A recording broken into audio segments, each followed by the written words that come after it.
So ఇప్పుడు మీ energy అంతా తెలంగాణకి ఏం కావాలి, తెలంగాణ ఎలా అభివృద్ధి కావాలి అనే దానిపైన పెట్టారు, రైట్? సో ఏంటి మీ విజన్ ఏంటో ఒకసారి చెప్తారా? కమింగ్ 10 years తెలంగాణ ఎలా ఉండబోతోంది? రైజింగ్ తెలంగాణ. నేను మొదటి నుంచి కూడా నేను అంటే జడ్పీటీసీ గెలిచినప్పుడు నేను జూబ్లీ సొసైటీలో ఇక్కడ మేము బోర్డ్ డైరెక్టర్గా ఇక్కడ 26-27 years బ్యాక్ ఈ సొసైటీ నుంచే నేను కిందికి పోయినా. చాలామంది కింద నుంచి ఒక స్టేజ్కి వచ్చినాక జూబ్లీ హిల్స్కి వస్తారు. నేను జూబ్లీ హిల్స్ నుంచి గ్రామాలకు పోయినా. సో నేను జూబ్లీ హిల్స్ చూసిన, సినిమా పరిశ్రమలో ఉండే ఫ్రెండ్స్ని చూసిన 30 సంవత్సరాల క్రితమే. సినిమా ఇండస్ట్రీ ఎట్లుంటుంది, ఇండస్ట్రీస్ ఎట్లుంటాయి, బిజినెస్ ఎట్లుంటుంది, ఇండివిజువల్స్ ఎట్లుంటారు, సెలబ్రిటీస్ ఎట్లుంటారు, గ్రామంలో ఉండే పేద రైతులు ఎట్లుంటారు, ప్రభుత్వ పాఠశాలల్లో చదువుకునే విద్యార్థుల యొక్క స్థితిగతులు, వీటన్నిటి పట్ల నాకు సంపూర్ణమైన ప్రత్యక్ష అవగాహన ఉంది. ఓకే. ప్రత్యక్షమైన అవగాహన ఉండడం వల్ల, ప్రత్యక్షంగా సత్సంబంధాలు ఉండడం వల్ల నా థాట్ ప్రాసెస్లో నాకు క్లారిటీ ఉంటుంది. నా క్లారిటీ అందరికీ ఒప్పుకోకపోవచ్చు, అందరూ ఒప్పుకోవాలని కూడా నేనేం భావించను. ఇందులో మన ప్రణాళిక రాష్ట్రంలో కానీ దేశంలో కానీ ప్రజలు ఉంటారు, పార్టీలు ఉంటాయి, ఇవి శాశ్వతం. ప్రభుత్వాలు మాత్రం మారుతూ ఉంటాయి. సో అధికారంలోకి వచ్చిన ఏ పార్టీ అయినా ప్రభుత్వాన్ని ఏర్పాటు చేసిన తర్వాత చాలా వరకు తాత్కాలికమైన సంక్షేమము, పరిమితమైన అభివృద్ధికే ప్రణాళికలు వేస్తుంటాయి. దానివల్ల ఏమైందంటే మన ఏ అభివృద్ధి కూడా కాంప్రహెన్సివ్గా ఒక ప్రణాళికాబద్ధమైన అభివృద్ధి జరగడం లేదు. లాంగ్ టర్మ్ విజన్ లేదు. అంటే ఇప్పుడు వెల్ఫేర్ అనేది నువ్వు ఈరోజు రాత్రికి ఎంత అద్భుతమైన భోజనమైనా పెట్టు, అప్పుడప్పుడు మనకు టీవీలలో పేపర్లలో చూపిస్తుంటారు, సంక్రాంతి పండుగకు భీమవరం అత్తగారింటికి వెళ్తే 230 రకాల వంటలు వడ్డించిండ్రు అని. సంక్రాంతి పండుగ రోజు సాయంత్రం పూట 230 రకాల వంటలు తిన్న ఇంటల్లుడైనా పొద్దున్నే బ్రేక్ఫాస్ట్ ఇడ్లీ పెడతావా లేదా అని అడుగుతాడు. సంక్షేమం కూడా నువ్వు ఏమైనా ఇవ్వు, మళ్ళీ తెల్లారి మళ్ళీ తప్పకుండా అడుగుతారు. సో మీరు సంక్షేమాన్ని బిలీవ్ చేయరా? నేను బిలీవ్ చేయను అంటలేను. సంక్షేమం అనేది నిరంతర ప్రక్రియ కాదు. అభివృద్ధి అనేది నువ్వు ప్రణాళికబద్ధంగా చేస్తే, ఇన్ఫ్రాస్ట్రక్చర్ క్రియేట్ చేస్తే, ఒక వ్యవస్థల్ని నువ్వు క్రియేట్ చేస్తే ఆ వ్యవస్థలు నీకు తిరిగి ఇన్కమ్ జనరేట్ చేసి ఇస్తాయి. ఆ వ్యవస్థ అనే దానికి పరిమితంగా చేయడం వల్ల పరిమితమైన ఇన్కమ్ కానీ, పరిమితమైన ప్రణాళిక కానీ, ఆ పరిమితమైన ప్రణాళికను నెక్స్ట్ వచ్చిన ప్రభుత్వం కొనసాగిస్తుందా లేదా అంటే మనం చెప్పలేం. రాజకీయాలలో ఉన్న రకరకాల మనం చూస్తున్నాం. పక్క రాష్ట్రంలో కూడా కొన్ని ఉదాహరణలు చూసినాం. మన దగ్గర కూడా కొన్ని ప్రణాళికలు కాంగ్రెస్ అధికారంలో ఉన్నప్పుడు ITIR కారిడార్ ఇచ్చిండ్రు. తర్వాత వచ్చిన ప్రభుత్వం దాన్ని రద్దు చేసింది. ITIR కారిడార్లో ప్రత్యక్షంగా కొన్ని లక్షల ఉద్యోగాలు, పరోక్షంగా 1 కోటి మందికి పైగా జీవనాధారం దొరికే ఒక ప్రణాళిక.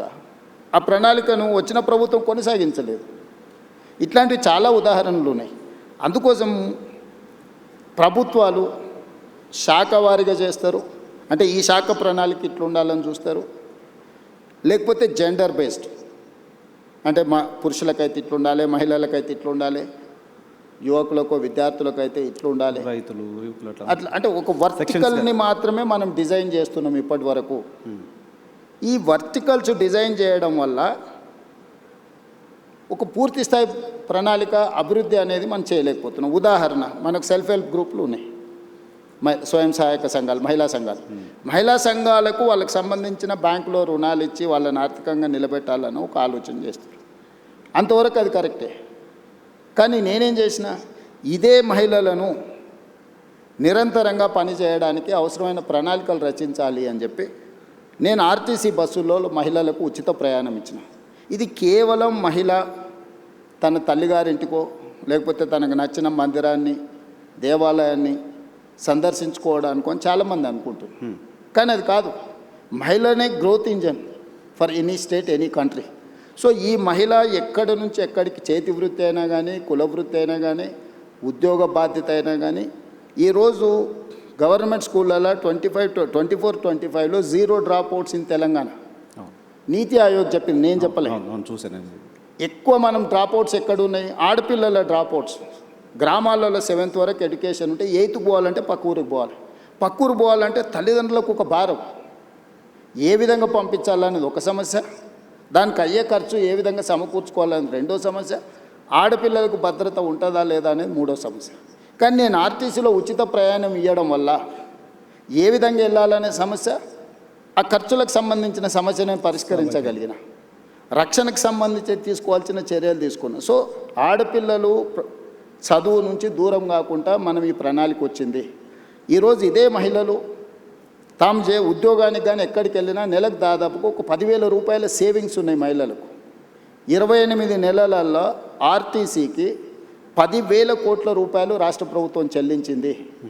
నీకు తెలుసు, రాష్ట్ర ప్రభుత్వంలో ఆర్టీసీ ఒక 50,000 మంది కార్మికులు, 50,000 కుటుంబాల ఆధారపడ్డ సంస్థ.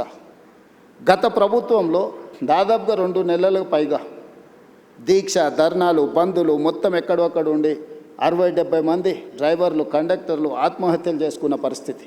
దివాలా తీసి ఆర్టీసీ మూసేస్తుండ్రు, ఆర్టీసీని ప్రైవేట్ పరం చేస్తుండ్రు అని ఆ రోజు ఉండే. మీరు కూడా జర్నలిస్ట్గా రిపోర్ట్ చేసి. కానీ ఈరోజు నేను లాభాలకు తీసుకొచ్చిన. ఈరోజు ఆర్టీసీ ప్రాఫిట్ మేకింగ్ ఇన్స్టిట్యూషన్. మీరు 10,000 కోట్లు చెల్లించి ఈ 10,000 కోట్లు ఎవ్రీ మంత్ నేను 350 కోట్ల రూపాయలు మహిళలను ఆర్టీసీలో ఉచిత ప్రయాణం ద్వారా రాష్ట్ర ప్రభుత్వం నుంచి ప్రతి నెల ఆర్టీసీకి నేను 350 కోట్ల రూపాయలు చెల్లించడం వల్ల driver same, conductor same, bus same, diesel same, వ్యవస్థ సేఫ్. అంతకుముందు 40% ఉన్న ఆక్యుపెన్సీ ఉన్న ఆర్టీసీ బస్సు ఈరోజు 98%కు తీసుకొచ్చిన నేను. ఏ బస్సు ఖాళీగా పోతలేదు. ఆ ఖాళీగా తిరిగే బస్సులలో మహిళలు ప్రయాణించడం వల్ల ఆర్టీసీకి ఆదాయం రావడమే కాకుండా ఆ సంస్థ నిలదొక్కుని ఈరోజు ఆ సంస్థ లాభసాటిగా మారింది. సో మీరు పర్సన్ సెంట్రిక్ డెవలప్మెంట్ గురించి మాట్లాడుతున్నారు. పర్సన్స్ అంతా సెక్షన్స్గా డెవలప్ అవుతే స్టేట్ డెవలప్ అవుతుంది విజన. నేను ఇంక్లూజివ్నెస్ గురించి చెప్తున్నా. అంటే ఇప్పుడు మనం ఇచ్చేది నీకు లాభము, ఇది ఇచ్చినావు నువ్వు జేబులో వేసుకుంటే అది నీ దగ్గర అయిపోతుంది. కానీ ఒక సంస్థ మహిళలకు ఉచిత ప్రయాణం ఇచ్చినప్పుడు మహిళ వ్యాపారం చేసుకోగలుగుతుంది, చదువుకోగలుగుతుంది, సెల్ఫ్ హెల్ప్ గ్రూప్స్లలో తిరగలుగుతుంది, ఉద్యోగానికి వెళ్ళగలుగుతుంది. 10,000 రూపాయలు ఒక మహిళ సేవింగ్ చేసుకోవడం వల్ల తన పిల్లల్ని చదివించుకోగలుగుతుంది, తన పిల్లల్ని మంచి స్కూళ్ళకు పంపించుకోగలుగుతుంది, పిల్లలకు మంచి బట్టలు కొనుక్కోగలుగుతుంది, కుటుంబాన్ని గౌరవంగా సమాజంలో కుటుంబ గౌరవాన్ని పెంచడానికి మహిళ ప్రయత్నం చేస్తుంది. నేను ఇచ్చిన డబ్బుల వల్ల ఆర్టీసీ సంస్థ నిలబడ్డది. ఈరోజు ఒక సంస్థను నిలబెట్టే పని అంటే this is inclusiveness, sustainability model ఇది. అంటే ఒక దగ్గర ఇచ్చే సంక్షేమము దానికే పరిమితం కాబట్టి దానివల్ల ఒక సంస్థ బతుకుతే. ఈరోజు ఆర్టీసీలో గతంలో డీజిల్ బస్సులు ఉండేటివి. Hyderabad, greater Hyderabad core urban region, outer ring road inside 2,053 square కిలోమీటర్లు. This is called core urban region మేము డిఫైన్ చేసినాం. 2,854 ఆర్టీసీ బస్సులు ఉన్నాయి. ఇవన్నీ డీజిల్ మీద ప్రయాణం చేస్తున్నాయి. ఈరోజు ఆర్టీసీ లాభసాటికి ఎప్పుడు వచ్చిందో డీజిల్ బస్సుల వల్ల కాలుష్యం వెదజల్లుతుంది. ప్రతి సంవత్సరం ఆర్టీసీ 10,000 బస్సులు నడిపించడానికి 2,000 కోట్ల రూపాయల డీజిల్ పర్చేజ్ చేస్తుంది. సో ఇప్పుడు ఈ డీజిల్ బస్సులను అన్నిటిని కూడా మార్చి నేను ఈవీ బస్సులు కొంటున్నా. సిటీలో ఆల్మోస్ట్ ఇప్పటికి 1000 బస్సులు వచ్చినాయి. డిసెంబర్ 9th లోపల ఇంకొక 2,000 బస్సులు తీసుకొచ్చి 3,000 ఆర్టీసీ బస్సులు ఈవీ వెహికల్స్ హైదరాబాద్లో తిప్పడం వల్ల, నేను భవిష్యత్తులో మిగతా బస్సులను కూడా మార్చడం వల్ల ప్రతి సంవత్సరం డీజిల్ మీద పెట్టే ఖర్చు 2,000 కోట్ల రూపాయలని నేను ఈరోజు సేవింగ్ చేయగలుగుతా. ఈ 2,000 కోట్ల సేవింగ్స్తో నేను ఈవీ బస్సులు కొనుక్కోవడమే కాకుండా కాలుష్యాన్ని కూడా నేను నియంత్రించగలుగుతున్నా. సో మీకు ఒక ప్రభుత్వం చేసే ఒక పని తాలూకా ఇంపాక్ట్ మల్టిపుల్గా ఉండాలి అని చెప్తారు. అట్లా చేయాలి. కాంప్రహెన్సివ్ సస్టైనబుల్ మోడల్ అనేది మనం ఎన్నుకోవాలి.